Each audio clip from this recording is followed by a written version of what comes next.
a movie about Norwegian scientists figure out a way to shrink people down to 5 inches in height as a way to offset climate change, and 6% of the global population decides to do it because they realize pretty quickly that at 5 inches in height you can actually consume much more. So you can have a 6,000 square foot house and 2 acres, the equivalent of, for the size of like a coffee table. And so people feel like they can get the lives that they can't quite have in the big world while doing something good for the planet.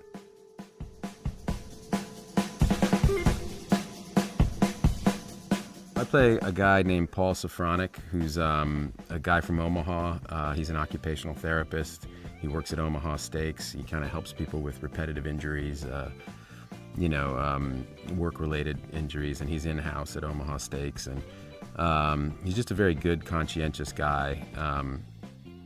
And he's married pretty early on in the script to Kristen Wiig plays my wife, and basically they can't quite make it. They can't quite have the life that they want in Omaha.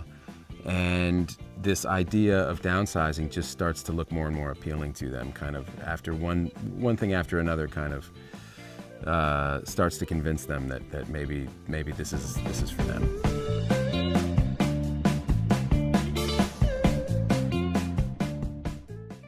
Alexander came to my office and when he first told me the concept, I wasn't sure if I didn't know him really. So I didn't know if he was serious that this was what we were actually going to do. I met him once and only once in 1999. It was a party at Sherry Lansing's house for some Paramount movies. I think I had The Talented Mr. Ripley and he had Election, and it was during Oscar season, and she had a big party at her house for kind of the Paramount family, you know. And I saw him, I passed by him, and I knew who he was. I'd seen his picture. And I stopped him and I just said, I'm a huge fan of your work, and I really hope we can work together someday. And 16 years later, I got a call that he wanted to meet, and he came to my office and he said, actually, we've met before. And I said, we met once in Sherry Lansing's backyard. And he said, do you remember what you said to me? I said, I really want to work with you someday. And he said, well, I've got the project.